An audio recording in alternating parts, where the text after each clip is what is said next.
وهو الذي أنزل من السماء ماء فأخرجنا به نبات كل شيء فأخرجنا منه خضرا نخرج منه حبا متراكبا ومن النخل من طلعها قنوان دانية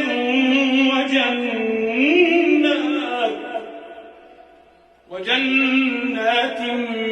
من أعناب والزيتون والرمان